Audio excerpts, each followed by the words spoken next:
Neydi eksik bende olan, seni gelip böyle çalan.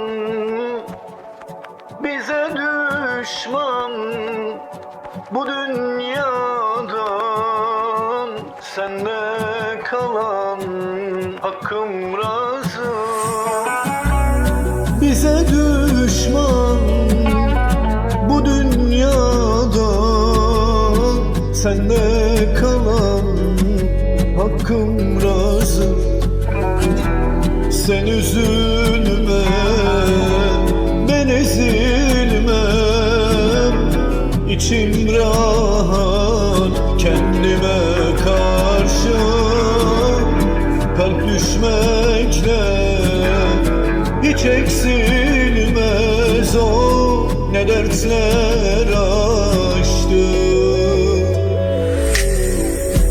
Sen üzülme, ben ezilmem, içim rahat kendime karşı. Kalp düşmekle hiç eksilmez o, ne dertler aştı.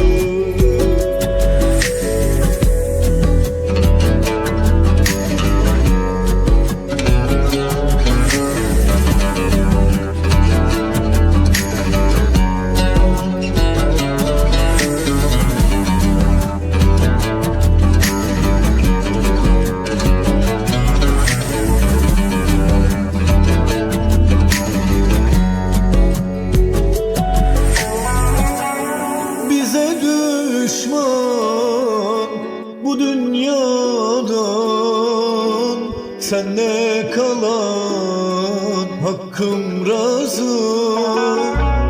Bize düşman bu dünyadan, sende kalan hakkım razı.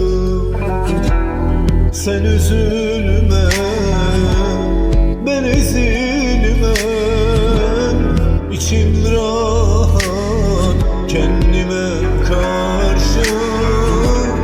Kalp düşmekle hiç eksilmez o, ne dertler aştı. Sen üzülme,